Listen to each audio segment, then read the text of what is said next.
La expulsión de lo distinto es un ensayo, para muchos de divulgación filosófica, que fue publicado el 21 de febrero de 2017 por Byung-Chul Han, el ya muy conocido filósofo y ensayista surcoreano, profesor de la Universidad de Berlín en Alemania, nacido en 1959. Este ensayo es una crítica al modelo neoliberal capitalista de la modernidad, al terrorismo, el miedo, la alienación, la hipercomunicación, el hiperconsumismo y la falta de contacto con otros que no sean yo. En pocas palabras, a la expulsión de lo distinto. Por cierto, en el ensayo llamado ¿Por qué leer o por qué no leer? A Byung-Chul Han, de varias autoras argentinas, a Han se le critica mucho, y con bastante razón, por abordar temas tan enormes y tan profundos en un par de páginas. Y esta no es la excepción, pues el ensayo tiene capítulos de hasta 2 páginas nada más. Ahora bien, antes de comenzar con el libro, primero debemos entender 2 términos que se mencionan durante todo el ensayo. Y estos términos son la positividad y la negatividad. Primero, la positividad. La positividad es aquello aparentemente bueno y placentero que nos moldea en una masa colectiva amorfa, en la que no hay alteridad, no hay nada más que yo, y por lo tanto todo es igual. La positividad expulsa lo distinto, expulsa al otro, y el dolor se va con el otro. Por eso la positividad es tan atractiva en la actualidad. Por otro lado, la negatividad es aquello aparentemente malo y doloroso que le da forma al individuo, que lo construye, reconociendo también la individualidad del otro, siendo éste indispensable para la formación de la identidad. La negatividad abraza lo desconocido, el misterio, la muerte, al otro, al vecino, con todo y el sufrimiento que esta relación implica.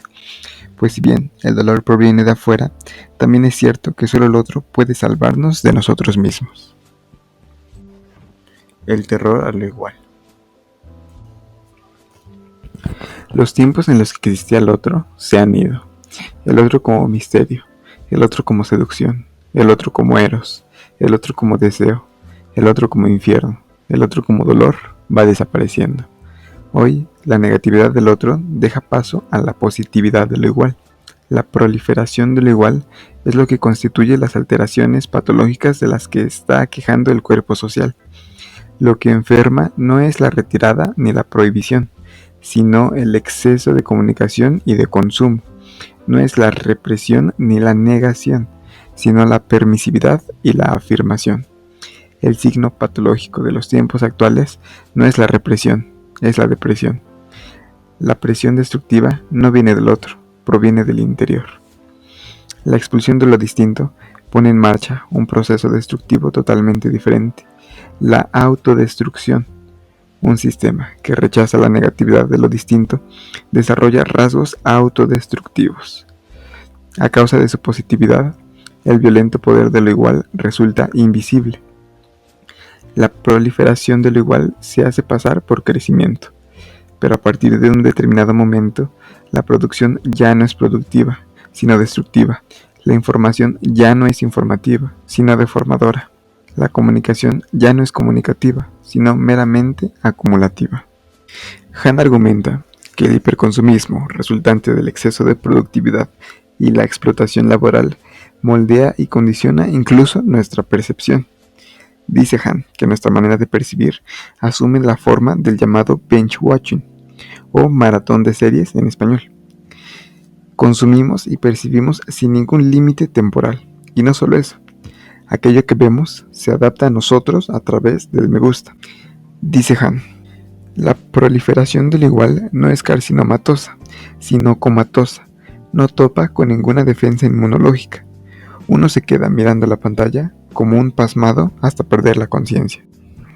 Es decir, aquello que consumimos no nos mata, solo nos enajena de la realidad. Nos vuelve completamente ajenos al mundo y nos envuelve en esa masa compuesta de nosotros mismos. Han dice que la negatividad de lo distinto da forma y medida a una mismidad, es decir, nos da identidad. Lo mismo es emparejado con lo distinto, con el otro. Lo igual, por el contrario, carece de contrincante dialéctico, crece sin forma alguna. En este capítulo, Han también nos habla sobre la importancia del pensamiento y el saber. Dice lo siguiente: la información ahí está. Incluso los macrodatos carecen de saber. Solo sirven para hacer correlaciones. Se sabe que así son las cosas, pero no se sabe por qué. El saber, en un sentido enfático, es un proceso lento y largo. El saber madura. El pensamiento tiene acceso a lo desconocido. Puede interrumpir lo igual. El conocimiento es redención, y la redención hace algo más que resolver un problema. Traslada a los necesitados de redención a un estado óntico completamente distinto. De ahí su negatividad. Otra observación de Han sobre la interconexión es que esta funciona como resonancia espacial, como una cámara de eco, que elimina toda alteridad. Pero la verdadera resonancia presupone la cercanía de lo distinto. La cercanía tiene como contrincante dialéctico la lejanía, pero su eliminación no genera más cercanía, sino que la destruye, y en lugar de cercanía surge la falta de lejanía. Ni la falta de distancia, ni lo igual contienen vida. El violento poder de lo igual y el terrorismo. En este capítulo, Han argumenta que lo que mueve a los hombres al terrorismo no es lo religioso en sí, sino más bien la resistencia del singular frente al violento poder de lo igual. Pues lo global busca barrer con toda singularidad, que no se someta al intercambio general. El neoliberalismo funciona de la misma manera que la apoptosis. La apoptosis, por cierto, es un tipo de muerte celular. Es un método del cuerpo para deshacerse de las células innecesarias e inútiles. El panóptico se encarga del disciplinamiento, mientras que el apóptico de la seguridad. Ya Alexander Rostov, sociólogo y economista, quien acuñó el término neoliberalismo en 1938, nos advertía el peligro de este modelo y decía que para su correcto funcionamiento era necesaria una política vital. Esta política vital debía sembrar solidaridad y civismo. De otra manera, la sociedad crecería con miedo, desesperación y sin futuro. Caldo perfecto que conduce a las personas al terrorismo y al nacionalismo étnico. La falta de identidad, aunque muy lamentablemente, puede sustituirse con dinero, pero que no tiene ni dinero, no tiene identidad y tampoco seguridad. Así, forzosamente, se evade a lo imaginario, se inventa un enemigo, y el enemigo es proveedor de identidad. Dice Han que así el neoliberalismo es cualquier cosa menos la culminación de la Ilustración, pues no es guiado por la razón. Incluso acapara los valores universales, como la libertad. Hoy, dice Han, uno se explota a sí mismo y cree que se está realizando. La libertad no es oprimida, sino explotada, y así se garantiza la máxima productividad. Es así como Byung-Chul Han nos propone su primera solución. Dice él que es necesario hallar un orden universal que no solo se abra a lo global, sino también a lo singular, a lo distinto. Eso que da paso al diálogo y reconcilia. La paz perpetua, de la que habla Kant, no es otra cosa que reconciliación. Se basa en valores universales que la razón se da a sí misma. Un error de Kant es que él creía que se puede instaurar esta paz mediante el espíritu comercial, es decir, mediante el poder del dinero. Pero no se dio cuenta de que el espíritu comercial solo está dotado de entendimiento calculador, carece de razón.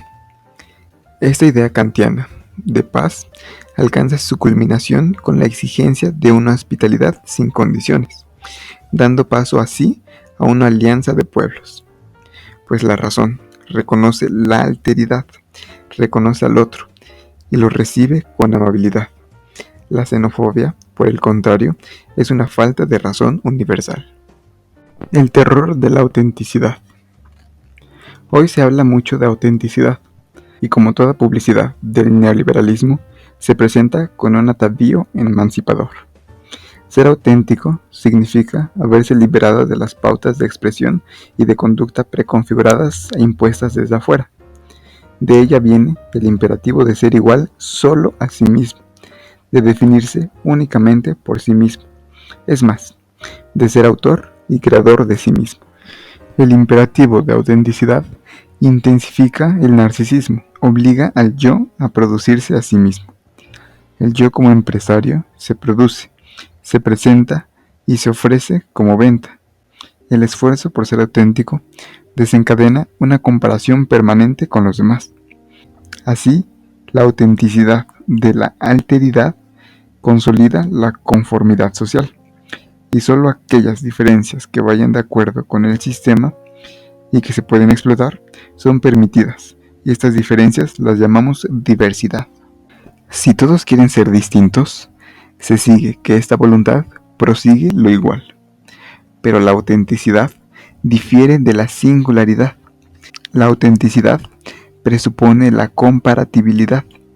La sociedad del consumo apoya las diferencias consumibles, pero lo singular es incomparable. El imperativo de autenticidad engendra una coerción narcisiva que excluye el amor al otro. El narcisista solo percibe el mundo en las matizaciones de sí mismo. El libido se invierte hacia el yo y lo enferma. Le genera miedo, vergüenza, culpa y vacío. Pero el eros es lo único que da vida al organismo. Yo no me puedo producir por mí mismo el sentimiento de autoestima. El otro me resulta imprescindible en cuanto me mira, me confirma y me reconoce. Yo me puedo tocar a mí mismo, pero solo me siento a mí mismo gracias al contacto con el otro. La sociedad actual se caracteriza por la eliminación de toda negatividad. Según el sociólogo francés Alain Ehrenberg, el éxito de la depresión se basa en la pérdida de la relación con el conflicto. El sujeto actual o funciona o fracasa. Los conflictos no son destructivos en sí, pueden ser constructivos. Las relaciones e identidades estables solo surgen del conflicto. Lo atractivo de la autolesión es que elimina rápidamente las tensiones destructivas, sin invertir el tiempo que se requiere en el conflicto. Miedo. El miedo tiene etiologías muy diversas.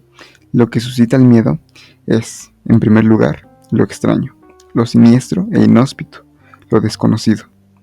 El miedo presupone la negatividad de lo completamente distinto. Según Heidegger, el miedo se produce en vista de una nada que se experimenta como lo completamente distinto de los entes. La negatividad, lo enigmático de la nada, nos resulta hoy ajeno, porque el mundo, como si fuera unos grandes almacenes, está repleto de entes. El miedo arranca la existencia de la cotidianidad familiar y habitual de la conformidad social. La conformidad social la encarna el uno impersonal, que para Heidegger no es más que una generalidad vaga de los seres humanos. No es tú, ni yo, ni ellos. Es todos los hombres, pero de una manera tan general que no alude a nadie. La existencia no auténtica se pierde en el uno impersonal. Le priva de ser sí mismo. Aquí estamos usando la palabra autenticidad en el campo de Heidegger, no en el de Byung-Chul Han, para que no se confundan. Desvanecer al individuo en el uno impersonal resulta ser así positivo.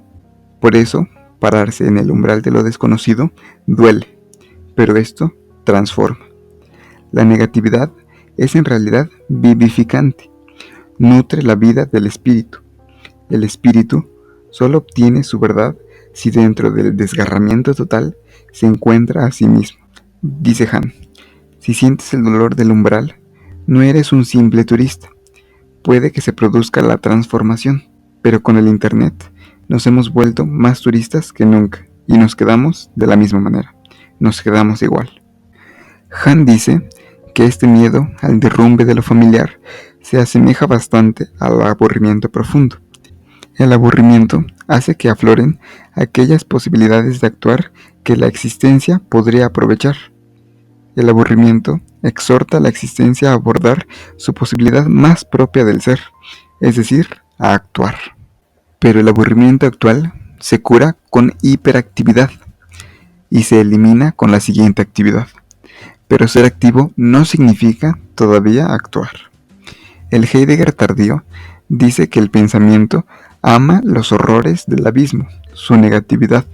Por eso Deleuze dice que hacer el idiota siempre fue una función de la filosofía, pues hacer el idiota es romper con lo igual. Alienación. Hahn argumenta que la situación laboral actual ya no se puede describir con ayuda de la teoría marxista de la alienación. La alienación del trabajo significa que el trabajador se relaciona con el producto de su trabajo como si éste fuera un objeto extraño. El trabajador no se reconoce ni en su producto ni en su actividad. La actividad del trabajador es causa de su desrealización. Pero vivimos en una época post-marxista. En el régimen neoliberal, la explotación ya no se produce como alienación y desrealización, sino como libertad, autorrealización y auto-optimización. Actualmente, yo me exploto a mí mismo voluntariamente, creyendo que me estoy realizando. Cuando el dominio neoliberal intercepta con la libertad, resulta imposible toda resistencia, toda revolución. Pues, ¿contra quién dirigimos la revolución?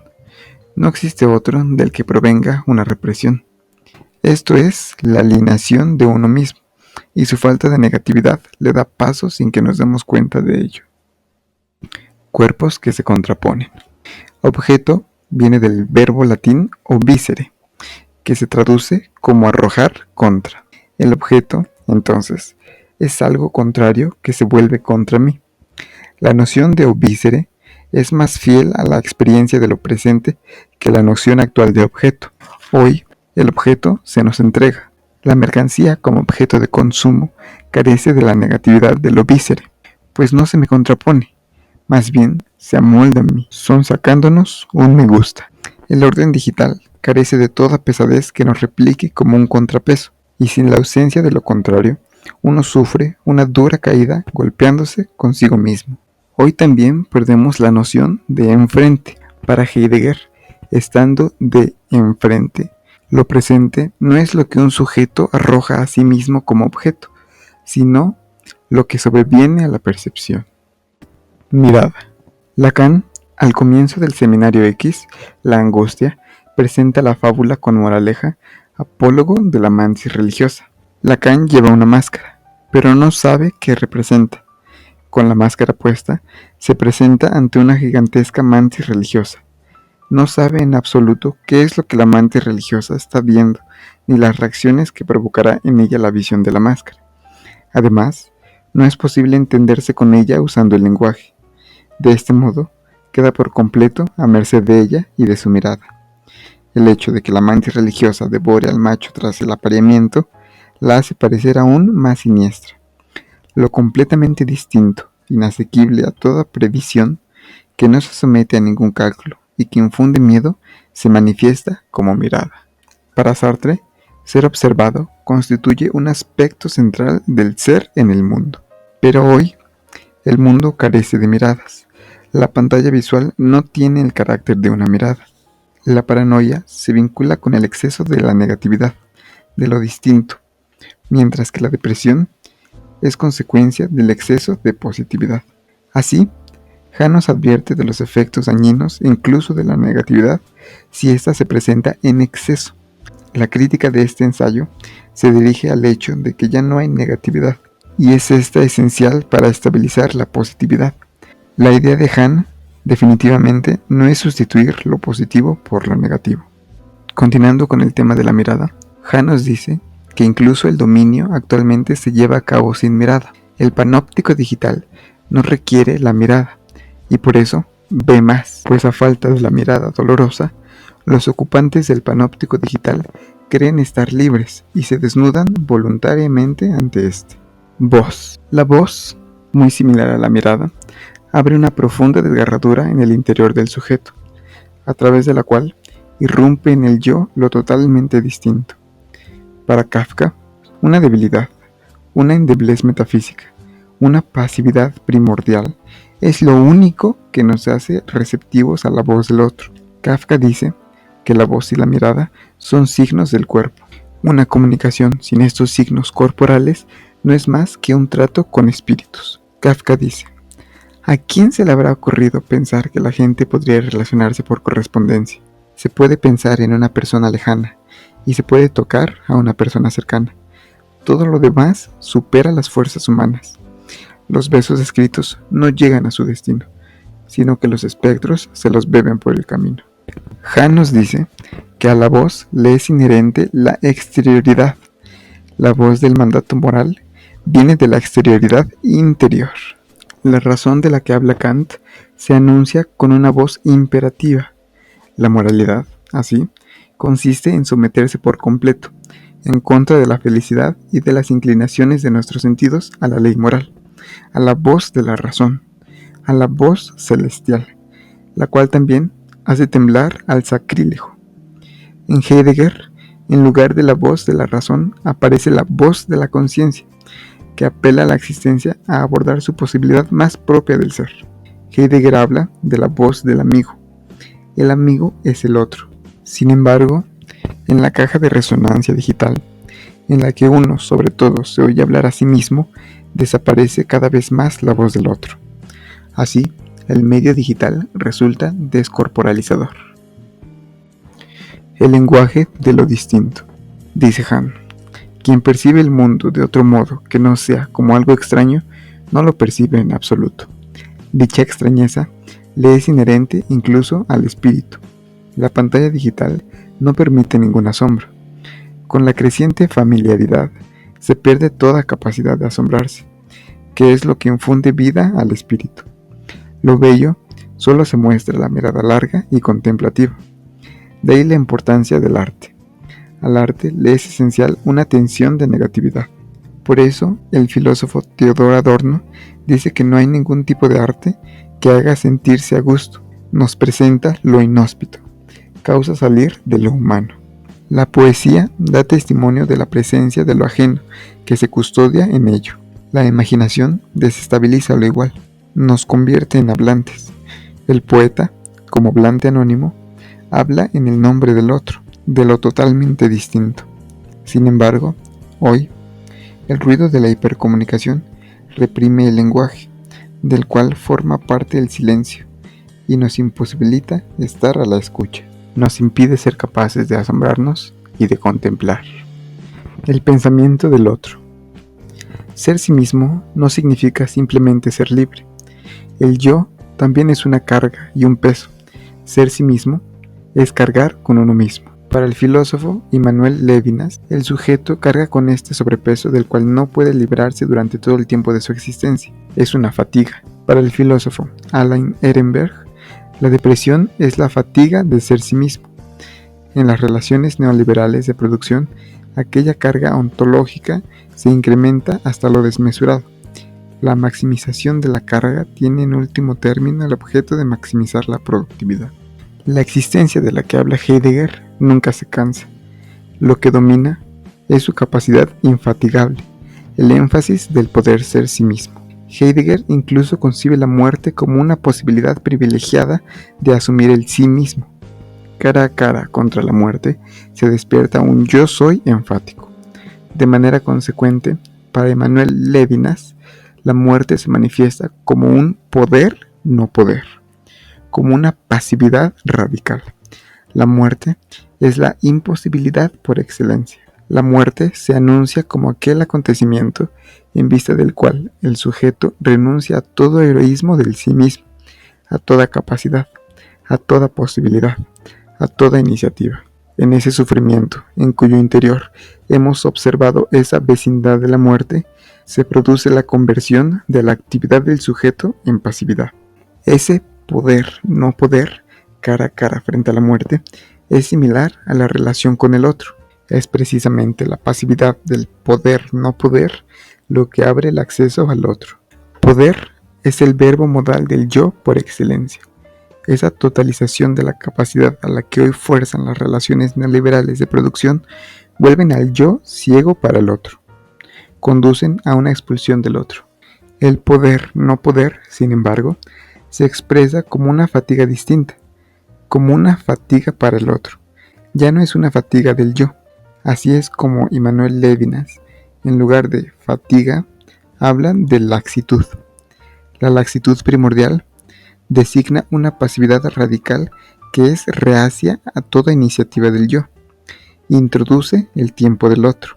La laxitud primordial abre aquel espacio inasequible a toda capacidad, a toda iniciativa. Soy débil frente al otro. Soy débil para el otro. Precisamente en esta debilidad metafísica del poder no poder se despiertan unas ansias y un deseo del otro. Incluso aunque el sujeto tenga satisfechas todas las necesidades, sigue en la búsqueda del otro.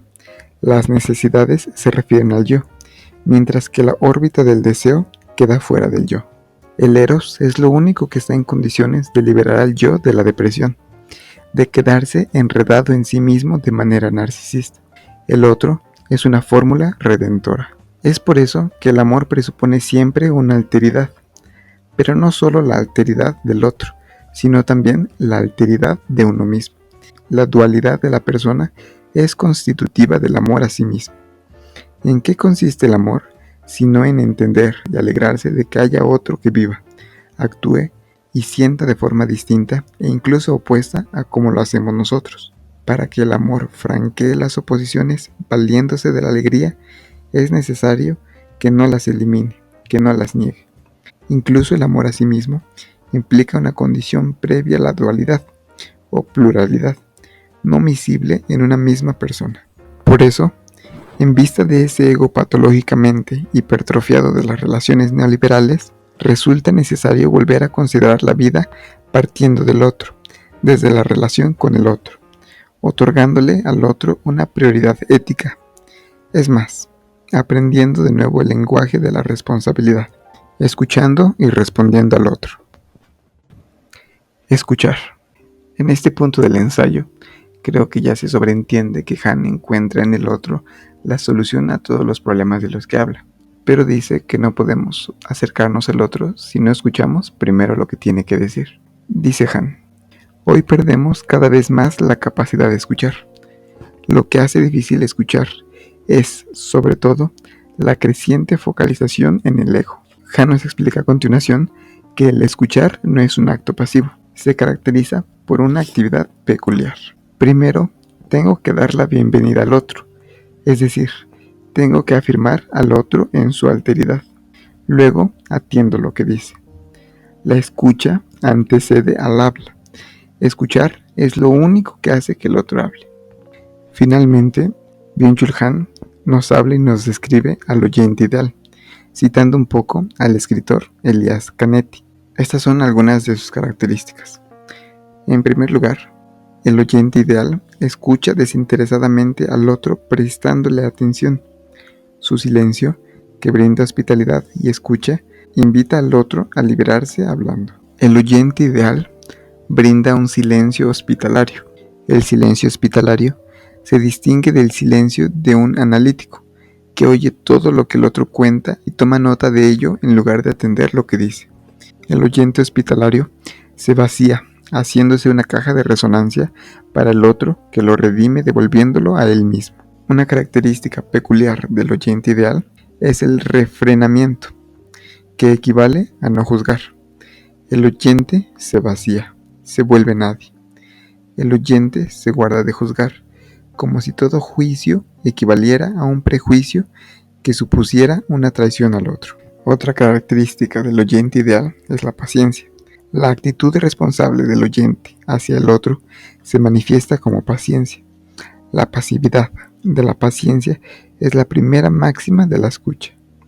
El ego no es capaz de escuchar. Así es como Byung-Chul Han nos describe al oyente ideal, al cual debemos aspirar si queremos detener la proliferación de lo igual. Una observación final de Han es que en la comunicación analógica tenemos por lo general un destinatario, un interlocutor personal. La comunicación digital, por el contrario, propicia una comunicación expansiva y desporalizadora que no precisa interlocutor personal, mirada ni voz. Publicamos cualquier cosa en las redes sociales que no se refieren a nadie en concreto. Mi mensaje no se dirige a nadie, y sin la presencia del otro, la comunicación termina en un acelerado intercambio de información. Por eso es tan importante escuchar. La escucha le devuelve a cada uno lo suyo. Hoy es necesaria una revolución temporal que haga que comience un tiempo totalmente distinto. Se trata de redescubrir el tiempo del otro. El tiempo del otro no se somete a la lógica del incremento del rendimiento y la eficiencia. La política temporal neoliberal elimina el tiempo del otro, que por sí mismo sería un tiempo improductivo. A diferencia del tiempo del yo, que nos aísla y nos individualiza, el tiempo del otro crea una comunidad. Por eso es un tiempo bueno. Así es como termina el ensayo La expulsión de lo distinto de Byung-Chul Han. Gracias.